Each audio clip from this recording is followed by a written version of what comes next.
my name's Gary Cole and welcome to the Football Coaching Life, a podcast brought to you by Football Coaches Australia and Making Media, the podcast professionals.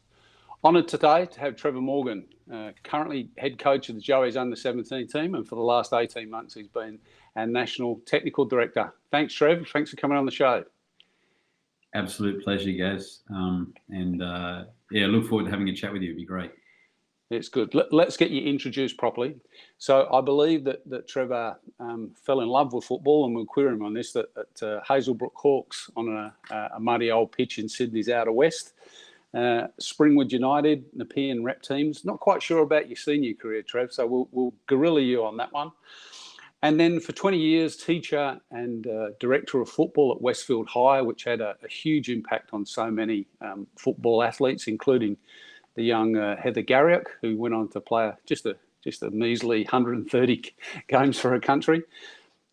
Assistant young Socceroos coach, assistant Olyroos coach, West Sydney Wanderers Academy, acting Olyroos coach when he took them to Marbella in Spain just prior to the Olympic Games, and did a fantastic job at the 2019 FIFA Under-17 World Cup, making the knockout stages, and then we haven't had an underage World Cup since, and I'm sure we'll talk about that today. So welcome to the podcast, Trevor Morgan. Thank you, Gary. That was more than kind. So I'm done there. That's my birthday gift. I appreciate it. No, it took me hours to work all that out, mate.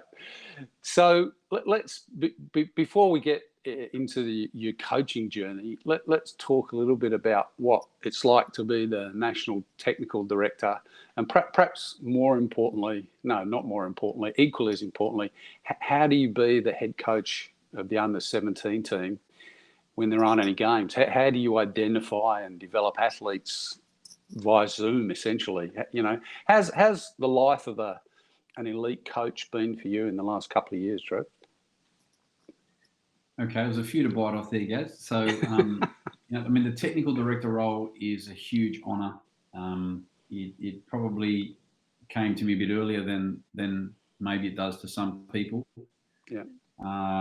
What I see it as is a great opportunity, because when you did your lovely introduction, the truth is I wasn't a top player, and I had a very small senior career. I actually realised quite early when I started coaching early that, you know what, I'm probably not going to get to the level I'd like to as a player, but this coaching thing's pretty good.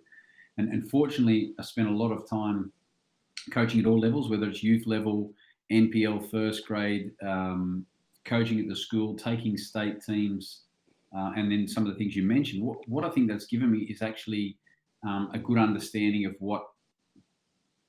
what actually really happens across the country in multiple age groups and multiple levels. So there's a level of empathy and understanding that comes into the role to start with. And then I feel there's a tremendous opportunity and responsibility to try and do something about uniting the game, and stop playing the game of who's the smartest one in the building, but actually what are we all doing together to make the game better. So that's the great appeal around that role, is to try and affect more people.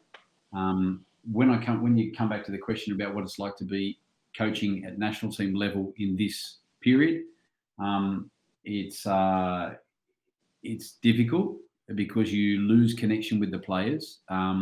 Already here in Australia, two seasons of youth football have been interrupted and stopped partway through, and so you feel for the players because the rhythm's not there. We set up some amazing talent ID activities last year just to start to get the ball rolling internally, and then border closures. I'm not going to blame all the premiers for that. Some of them I think were a little bit nervous about not so much. But what it meant is the kids missed that opportunity. And you know yourself as a former Socceroo, what it means to have that chance to come into camp with the best of the best and then challenge yourself. So it's the honour of coming in, but it's also the challenge of looking over and saying, this is going to be a tough day at work. Oh, they're all good. Yeah. And I think that positive competition that we create within a national team, that it's not negative, it's positive, but you're looking across and you know it's going to need to be good today. What a great place to be when you've got people on the edge of their ability, and then you're trying to give them small challenges and small bits of help, and then you're giving them a why, which is you're representing your country.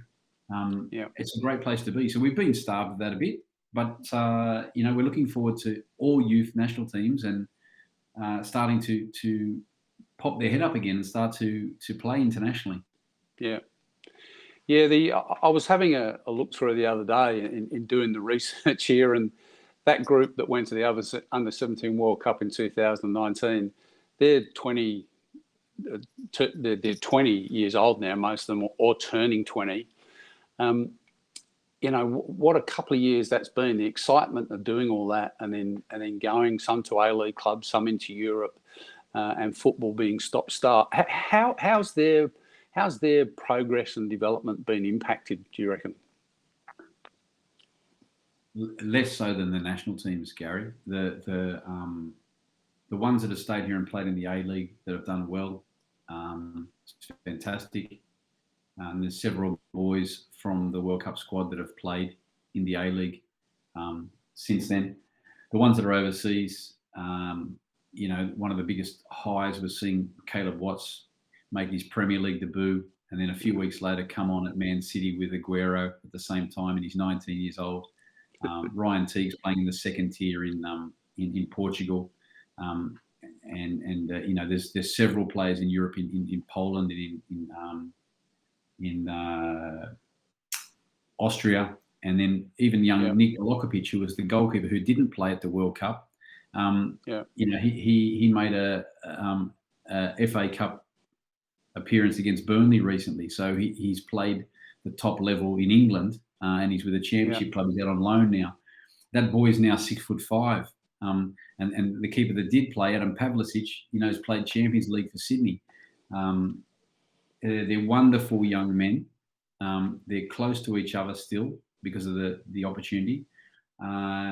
And of course, it's been difficult and challenging for all of them because they've had to be away from home in COVID or whatever the situation. But because the endeavour of football is that people just want to get on with it, these boys are a part of that. And their careers are still progressing, which is, I'm super proud. 17 out of those 21 players have already played first team football somewhere. Yeah. At a professional level. So it's fantastic. It is. All power to you. But Trev, a couple more around that the national team set up at that youth level, because there hasn't been the 2021 FIFA Under-17 World Cup was cancelled and has been rescheduled for 2023 in Peru. Yes. And I think we finally got a 2023 Asian Cup qualifying tournament, which is later this year in Uzbekistan. Is that correct? Okay, so it's close. The under-17s and 20s, both their World Cups were cancelled. So in 2023, that will happen again. We're yet to qualify for both of those. We start qualifying at the back end of this year with the young Socceroos and Joey's age groups. Peru is the default venue because they were meant to hold the World Cup in 2019. There was an issue, Brazil took it. It was meant to happen in 21 and now 23. With the under-23s, the qualifying tournament we went to late last year in Tajikistan has qualified us for the Asian Cup. So coming up in June this year, the under-23 national team will play in Uzbekistan for the under-23 championship. And that's a straight-out Asian Cup. Then that same group, or majority of that group, could continue on to start a new qualifying cycle to try and make the Paris Olympic Games in 24. And at the moment, that position, head coaching position for the under-23s, is vacant. So is that just one more little part-time job that you pick up as acting under-23 coach, or what do you think might happen there? I think we have a great endeavour to get the right person into that role. It's a really, really vital role. If you look at things like the performance gap reports, you look at some of the data that points to, if you play a lot of football at either domestic competition here or overseas at the right age, and then you play for your national team, and if you make it as far as the Olympic Games, the chance of becoming a top-level pro is really, really high. If you meet those tests, you get there.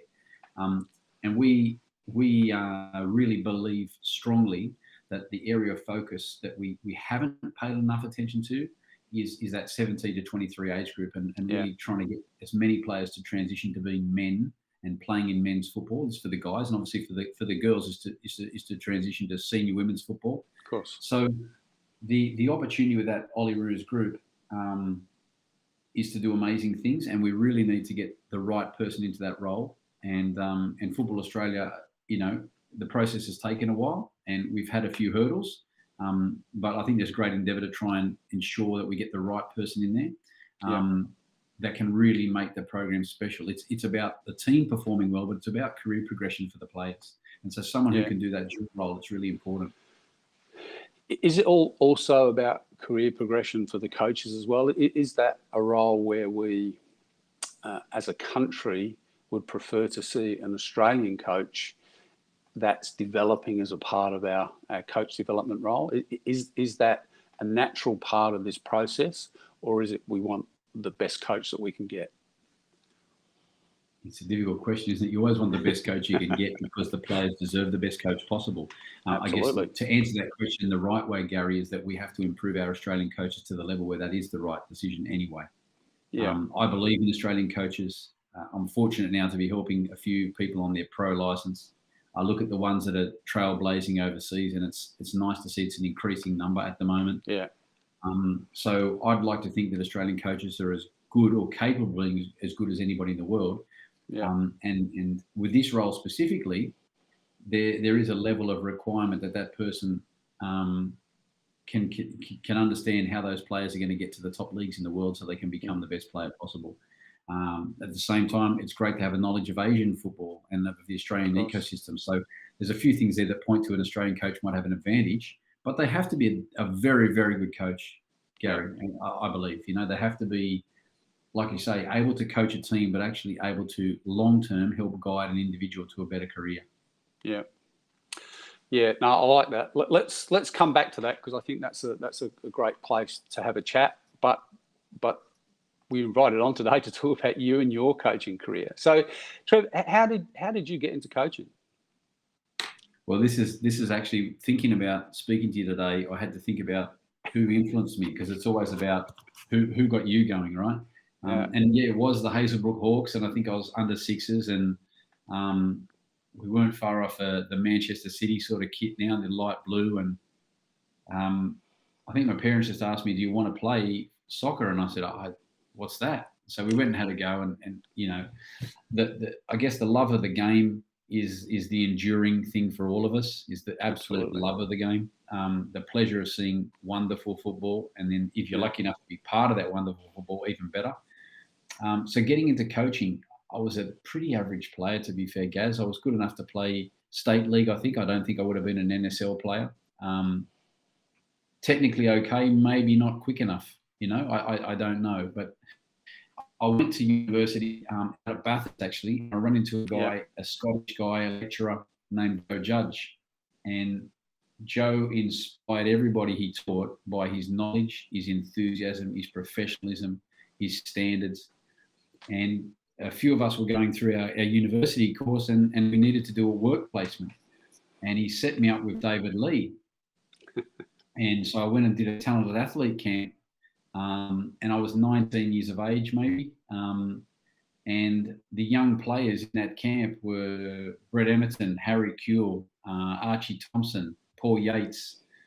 It was Paul Reed may have been there. They're all around that age. And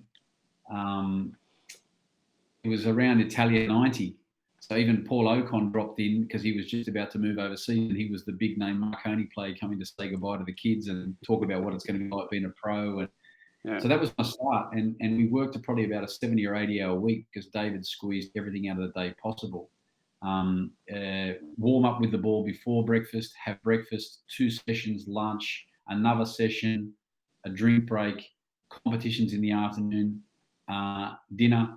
After dinner, even more juggling or small-sided games in the gym.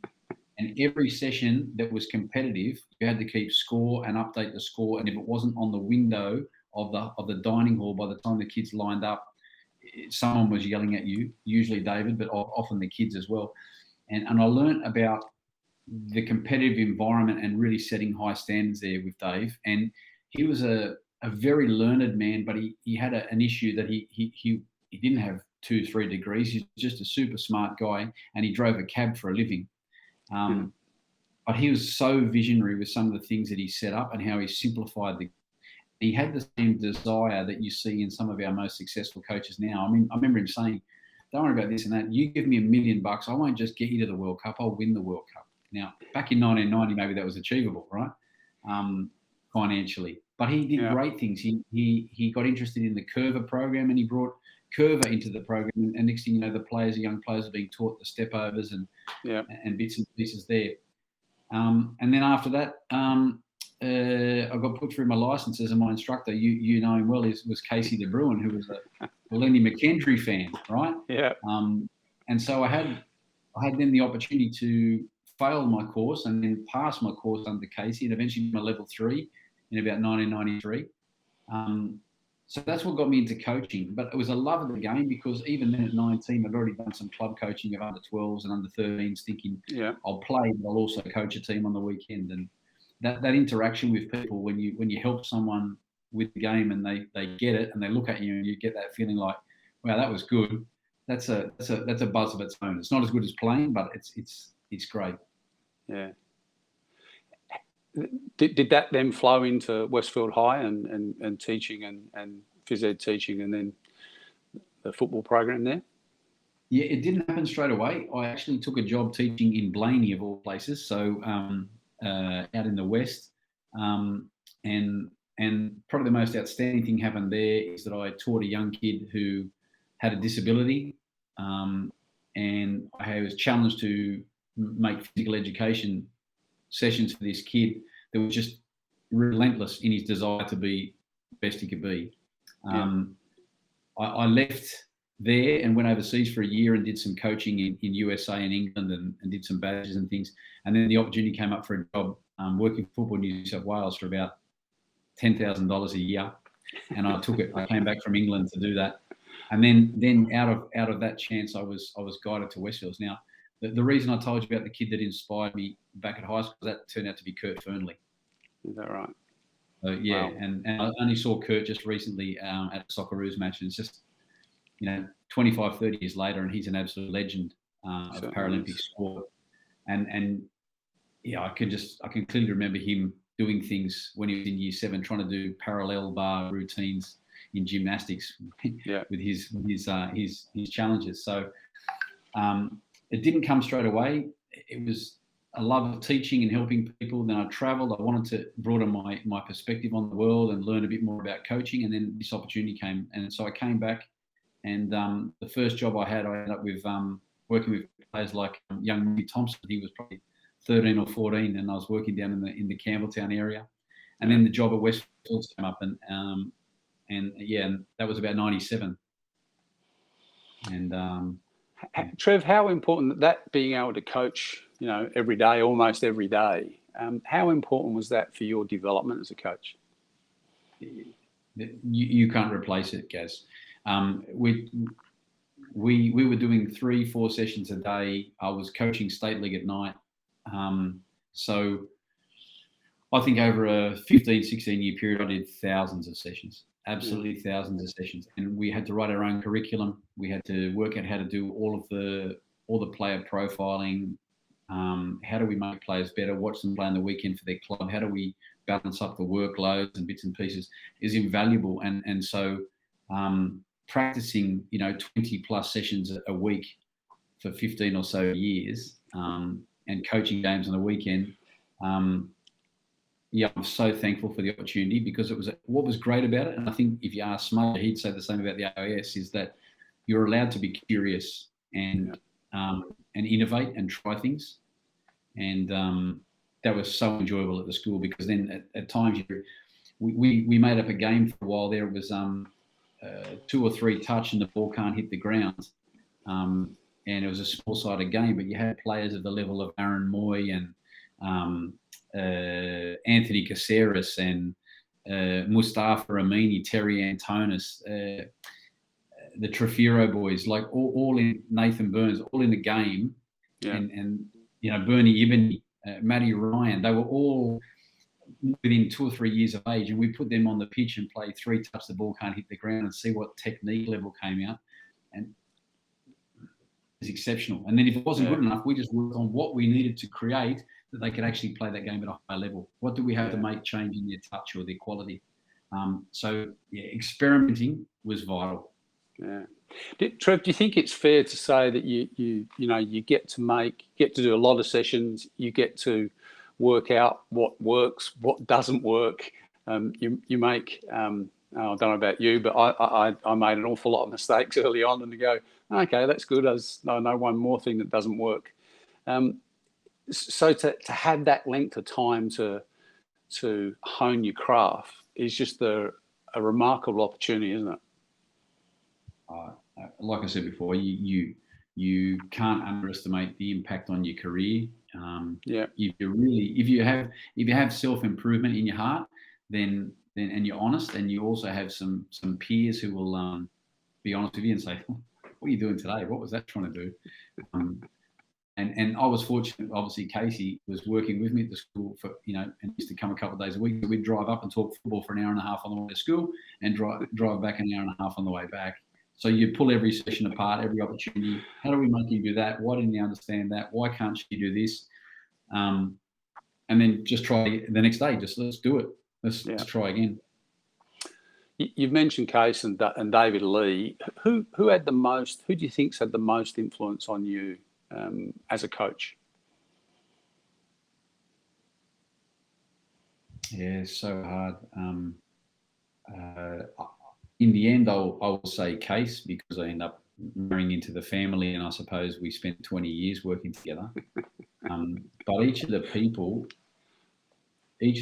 like the level that Joe just set in coaching us out at Bathurst when we were just young kids and playing, and then leading us into coaching. David Lee was just a one-line king. Sometimes it was very cutting, but other times it was just such genius. Yeah. And then since then, I mean, look at the people I get to spend my time with. I'm working with Australian legends of the game, and through those experiences, I think you learn off everybody. But yeah, I would say Case has been the most influential. The great thing is that now I've grown up enough that I am, so I don't copy too much anymore. I just learn from people, but I don't change myself too much. Yeah, yeah. You have to say Case as well as your father-in-law, isn't he? Yeah, he is. Yeah. We love it. Good on you, Case. And he's had a few health challenges at the moment, so we wish him and the family well as well. So please pass on our best wishes. So, mate, what is coaching?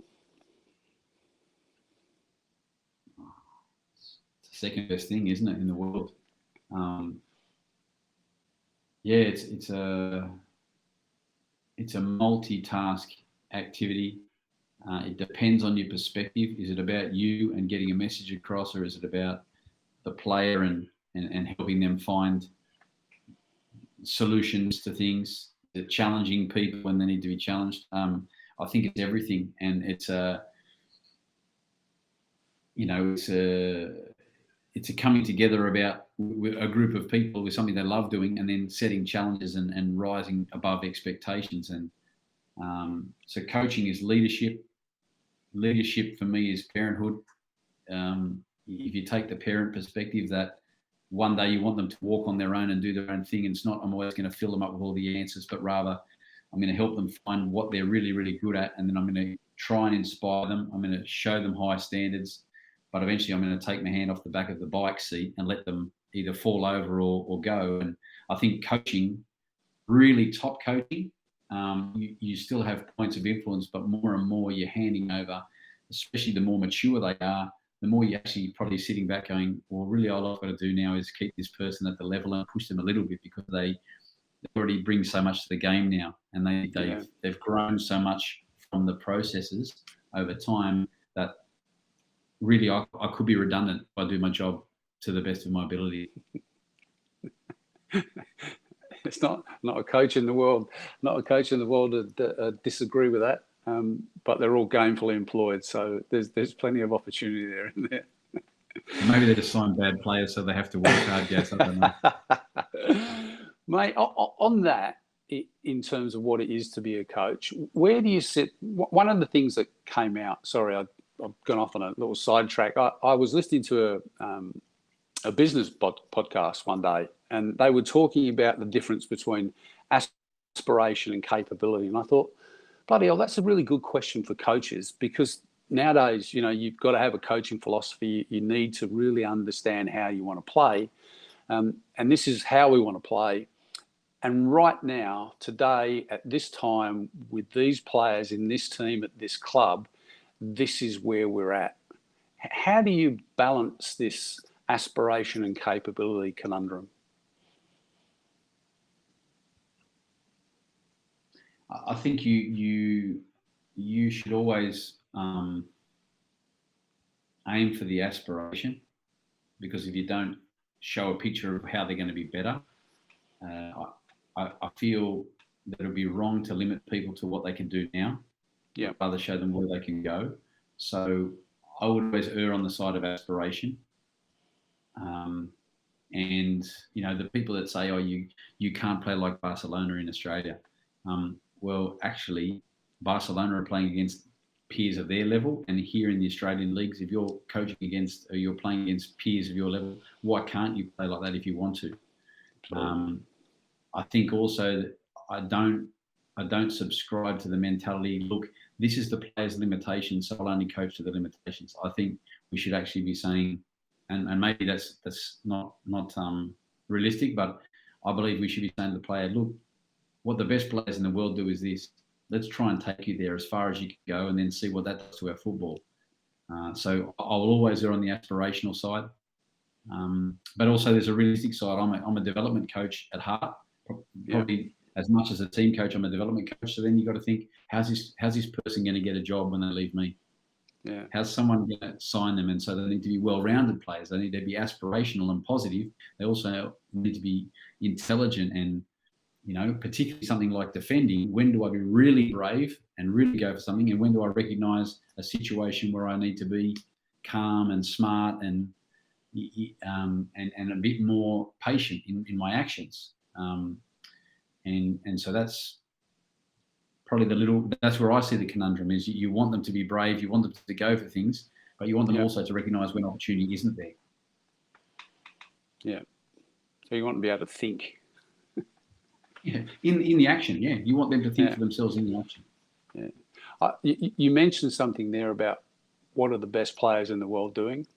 One of the things I loved about Ronnie Smith, Smudger, and working with him at the AIS was the constant catch cry. For him, what were the behaviours? What were the best players in the world doing? Not what system were they playing. It was what are the best players in the world doing offensively? What were the best players in the world doing defensively? And how can we help these young men adopt those behaviours?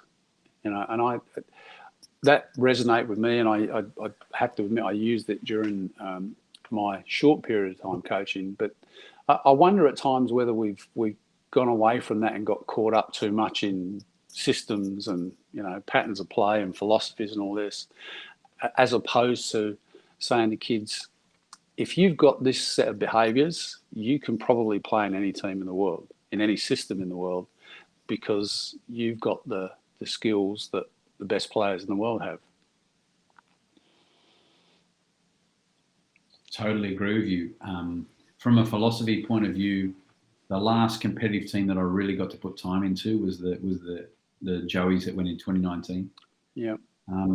And they'd grown up playing the 4-3-3. They pretty much the younger half of the team had all done skill acquisition from day one. And they're a well-balanced team, technically quite good. And I saw things in individual players, and I thought to myself, if I play strictly by a formation here, I'm going to limit someone's capacity to express themselves. Yeah. So what we did is we actually focused on one main thing, Gaz, and that was to manage transition. Like, apart from the obvious things, you've got to show your pressing structure and all that sort of business.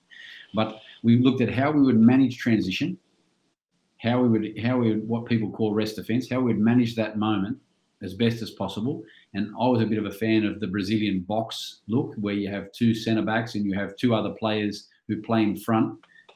With the Brazilian teams, often the 2 6s, but with me, I think it could be.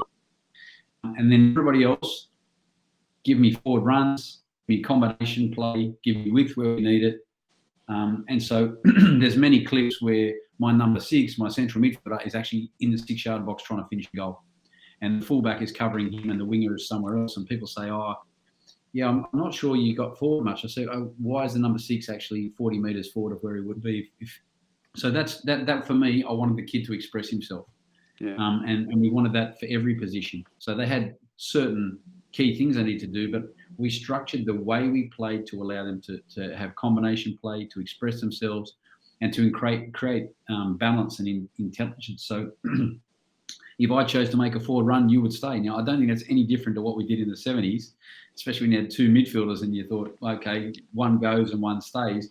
So we tried to bring a bit of that back, a bit of common sense about covering people, but far less time spent on repeating formations and more about relationships and how do we manage what we have organised in relation to the opponent and the opportunity. I like that a lot. Thanks, mate. You're listening to The Football Coaching Life, a podcast brought to you by Football Coaches Australia and Making Media, the podcast professionals. We're honoured today to have as our guest Trevor Morgan, National Technical Director, and who's our under-17 coach. And we're having a good old chinwag about Trevor's coaching journey, thoughts, views and beliefs. We're making some progress. So let's keep going.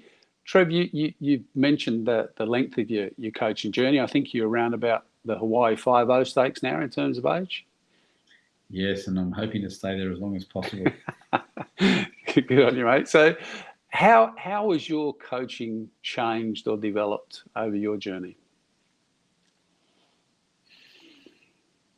I would consider myself passionate about the game, Gary. I consider myself open and humble enough to realise that I'm not the best. So fortunately for me, I've worked with, even over the last 10 years,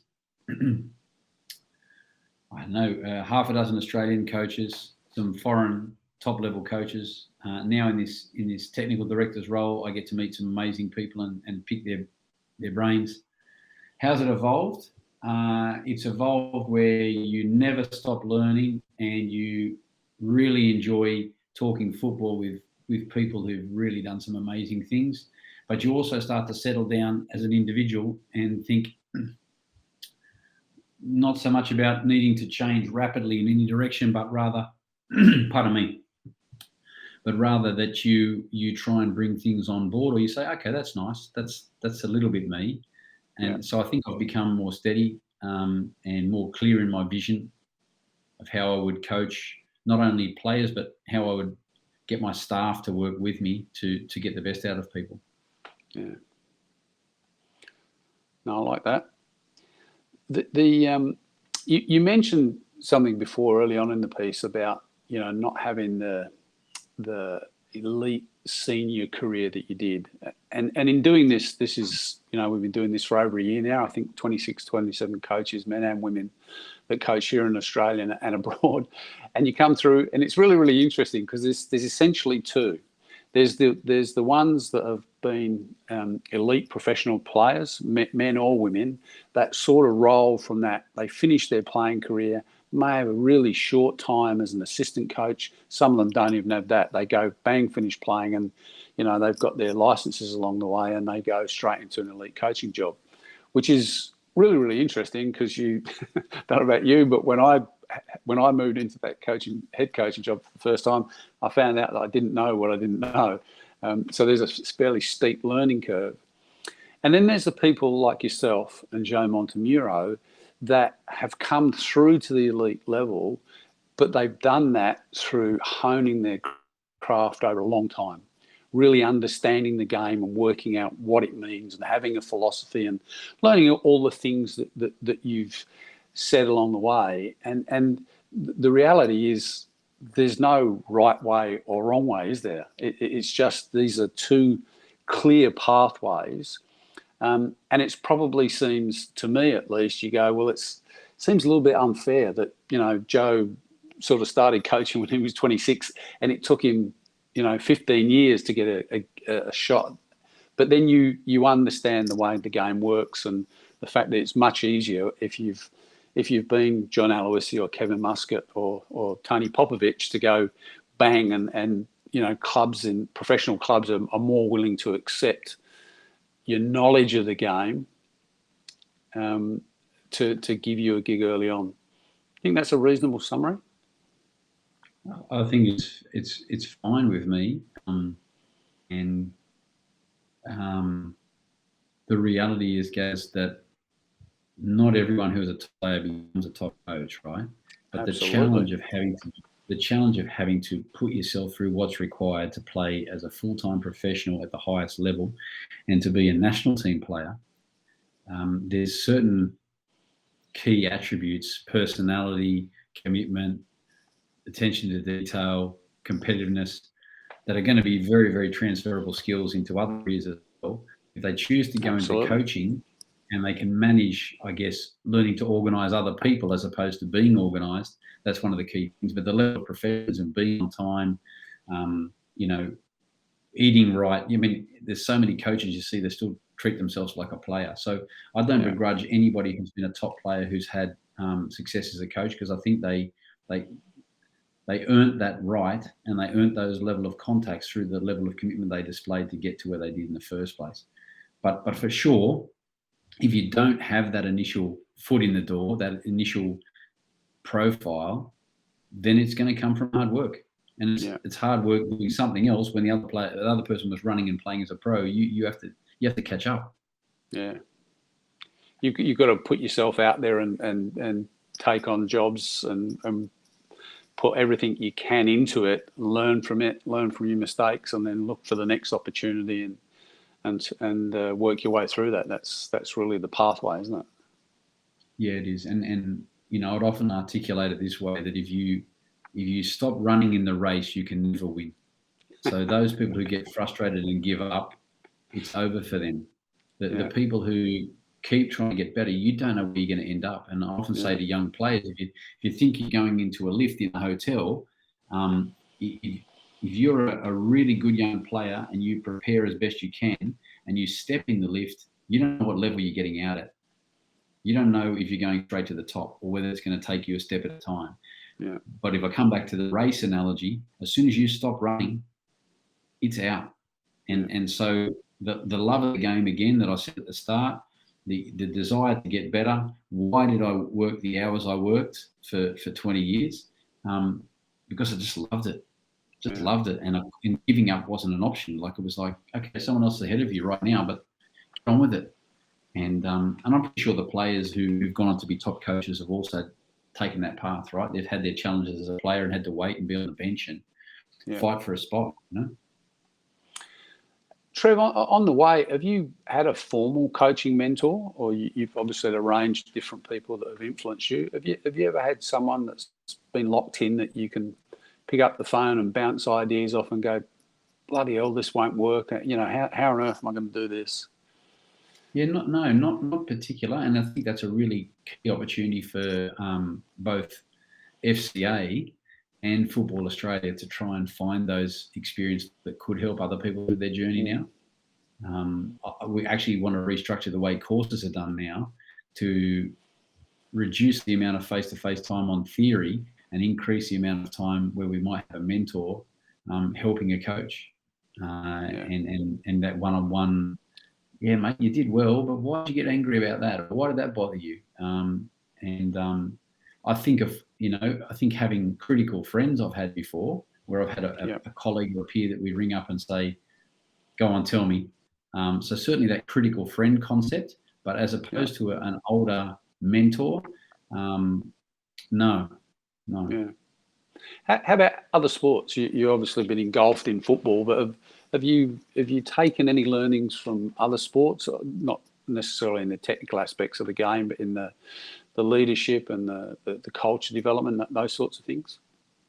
Yeah, I've got a pile of books over here about leadership. One of the first and most remarkable ones is probably Rick Charlesworth, The Coach. It's an amazing book. I've got Rudy Giuliani about leadership. I've got the more recent ones like Legacy. But even there was a great one, Any Given Team. So that's leading to the Leading Teams Company and Ray McLean. Yeah. That's really a big AFL background. heaps of books on leadership, a lot of stuff, Malcolm Gladwell about leading others. One of the great ones is Good to Great, Jim Collins, where it does, about what a level 5 leader does. So a lot of leadership stuff that I've actually read a lot, and then when I attend a conference or something and I find someone to be amazing, I've tried to find a chance to reach out and buy them a coffee and learn something. Yeah. And so I've got a network of great people that I can pick up the phone and talk to in other sports, and people who work across sports as well. And you never know where that network takes you, and the people you get in touch with, and the value it adds to what you can do. One wonderful investment is buying someone a cup of coffee, and maybe a lunch as well. It's amazing what you can learn. Amazing what people are prepared to share. And I have to say I love that about coaches, because I found in the main coaches, there are some that are sort of, I've got the secrets, but in the main, the best ones are just like, hey, this is what I do, and this is why I do it, and this is how I go about it. And they just love sharing with people. So, no, we're blessed. Thanks, mate. So probably because it is a passion thing too, Gaz. It's not just a job, it's a passion. It's like, but how did you feel when you got him to, then you open up straight away? Yeah, absolutely. I'm fairly sure I know the answer to this question, but why do you do it? Why do you coach? Can't think of anything else better to do.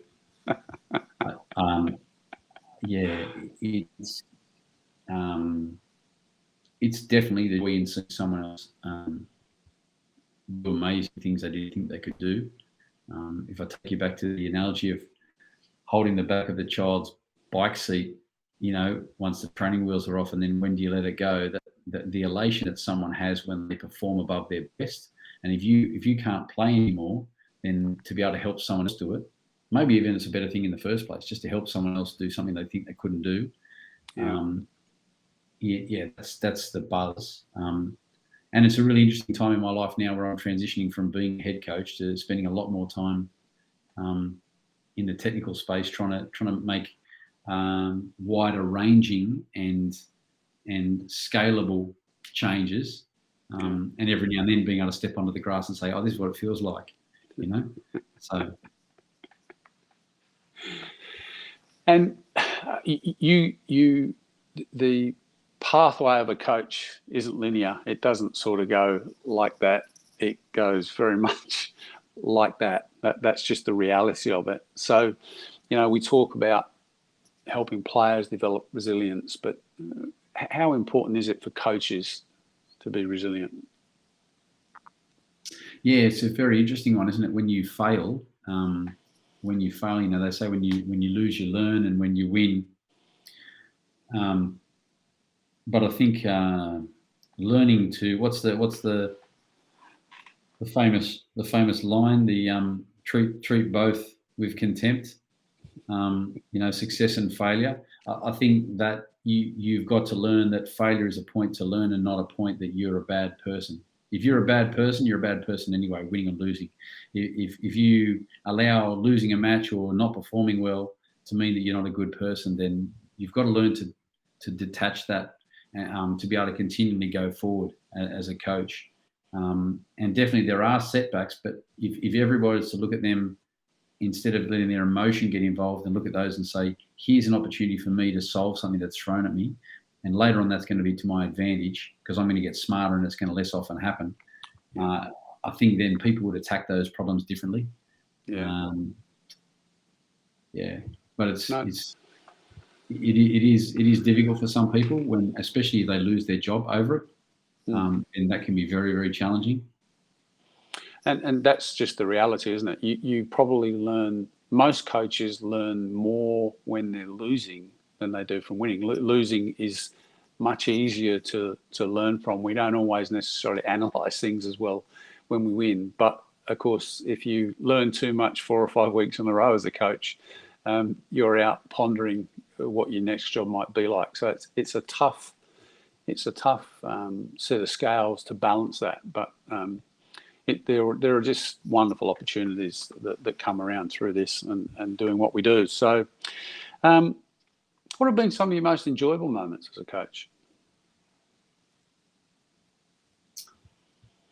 Um, obviously,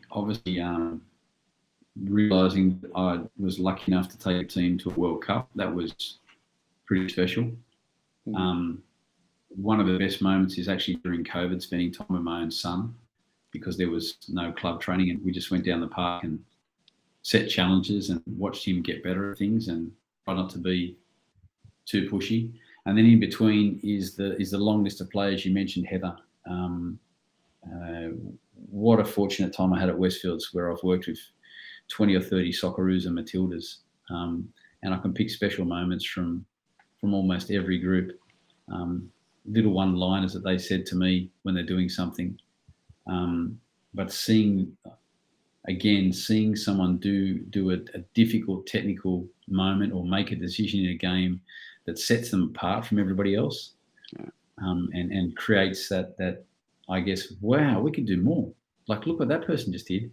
That there's thousands of those moments, Gaz, and they're the ones that keep fueling you every day when you're doing the grind, right? It's the chasing that moment where someone just does something amazing and adds to the one yesterday. And yeah, so those are probably the key ones for me. Yeah. Always about people and relationships. Yeah.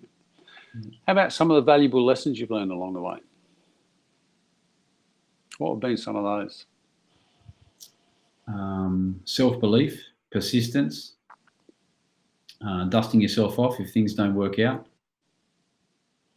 setting high standards so that you have the job, you don't have the job, you know you've done the best you can, and therefore it's transferable. If something goes wrong, then you can go somewhere else.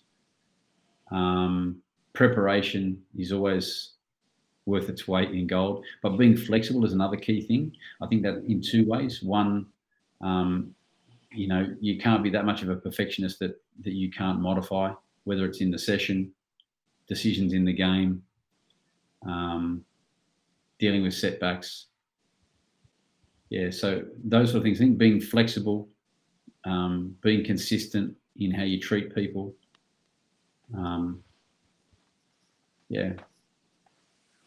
Setting high standards, it's really important, because if you set high standards and then treat people really well, then it's a really great environment.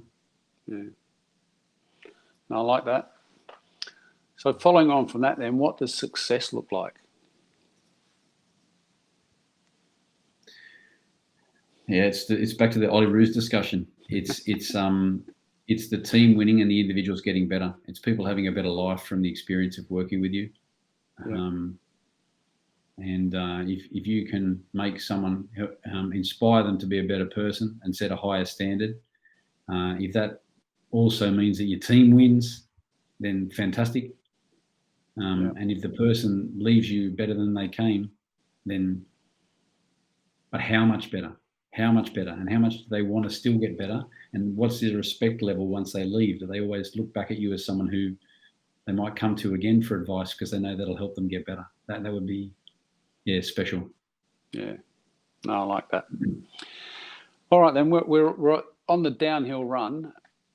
If you have one piece of wisdom that you could pass on to coaches, whether they were on the beginning part of their journey, in the middle of it, or closer to the end, one piece of wisdom for coaches, what would that be?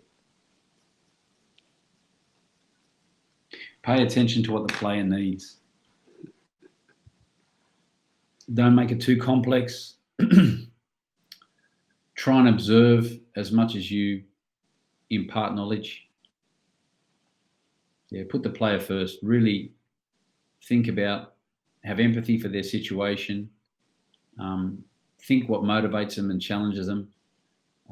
Be flexible in how you try to help them solve the problem, not always one way, because they might just need it another way on a certain day. All your planning and preparation and what you have an aspiration, but it really comes down to, on the day, being able to make as many of the individuals in your control make their I guess their challenge and appropriate and take them to another level. Thanks for that, mate. Just following on, just coming to my head, where were you on your coaching journey when you realised that? When that wisdom sort of sunk in and you went, this is This is what it's about. Yeah, it's hard to pick the point. I think it was like a blurring of the lines. I'll be honest. If I go way back to the start in 1993, so I was 22 years old and I had a level 3 license. Yeah. And I thought to myself, I'm not bad. I have the same license as Lauren Maddich. You know, does that mean I'm as good as him? Am I up there with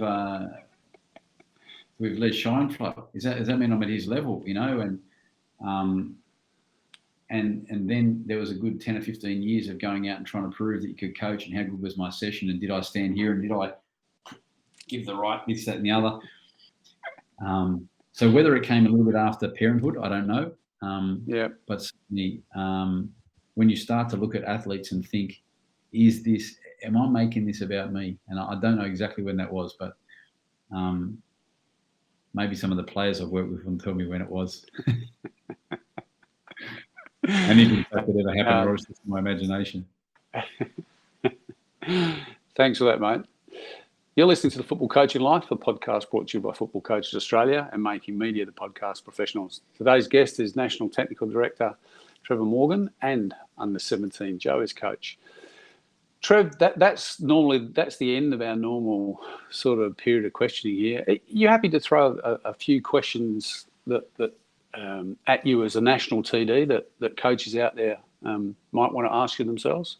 We haven't sort of done this before, but a rare opportunity. Don't want to put you on the spot, but just some. I'm happy to go on the spot with you guys. You're a brave man. We've never done this before. Okay. In doing the research and looking at it, we looked at that young group that you took in 2019, and we celebrated, what they did, and then we got to the knockout stages. You mentioned Les Scheinfeld before. I think, Les was in charge of the youth team for a long, long time. 1999, we actually made the final of the Youth World Cup in New Zealand. Different tournament then, different times, an awful lot of investment in football around the world.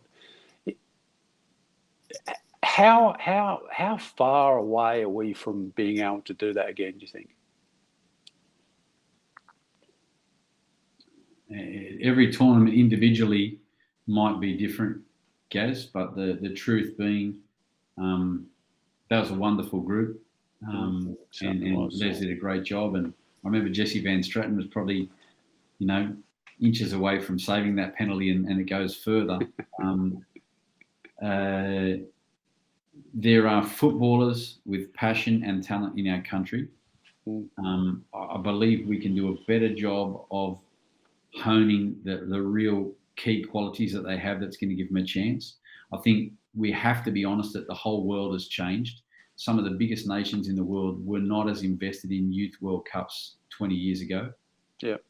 They're far more interested in it now, whether it's because of their selling players from their country becomes an issue and therefore it's a chance to get them in the shop window, whether it's just a case of saying, hang on, someone's winning this, it better be us because we're Brazil.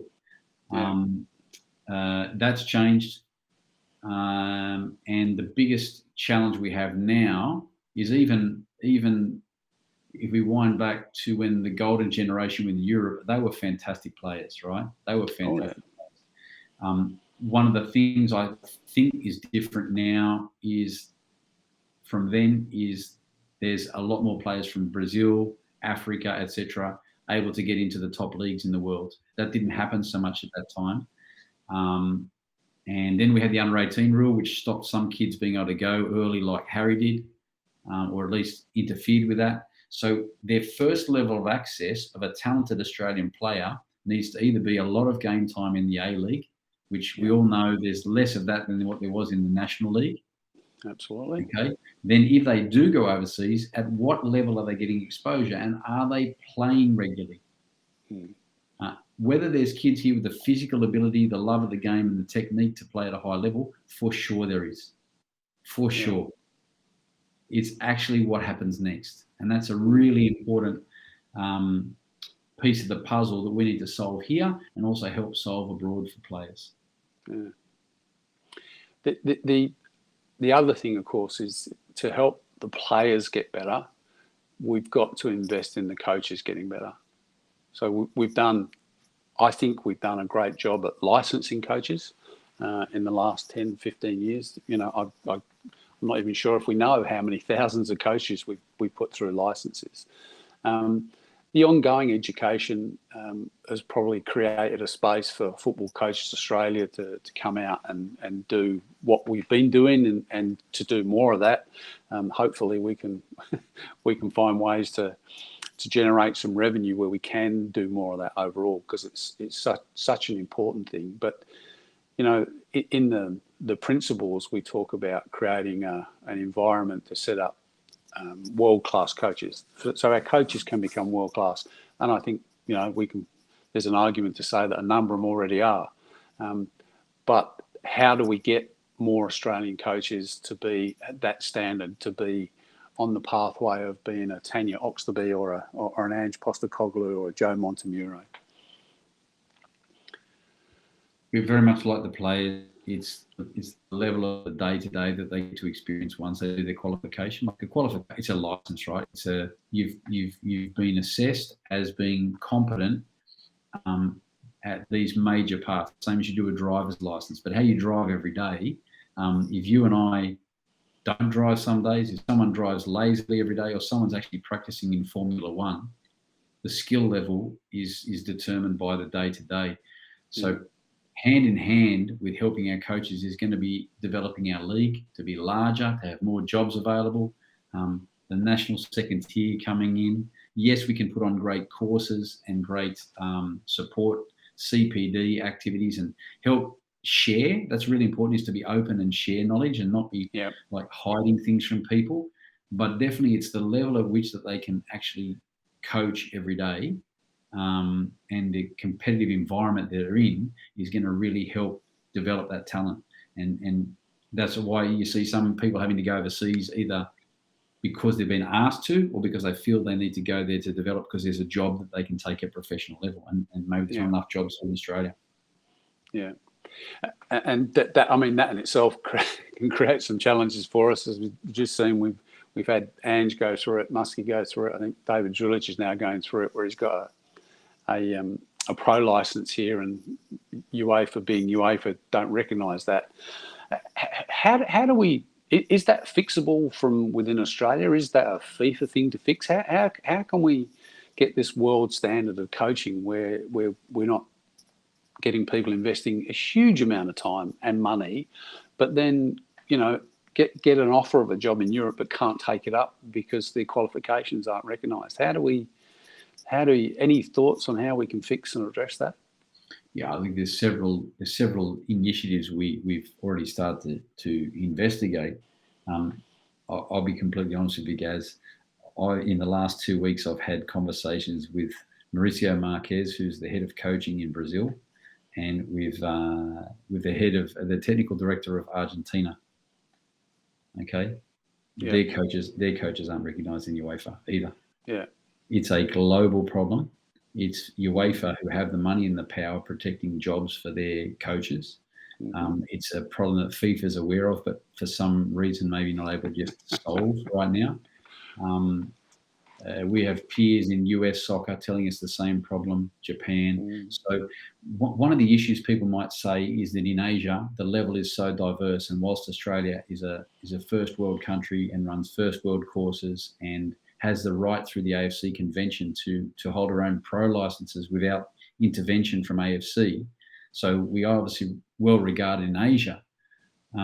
Once it goes on an AFC license, there's also the course that's run in another country that might not be at the same standard. And that's one viewpoint, is that there's a difference in the quality even within one confederation. And does that weaken our claims? Yeah.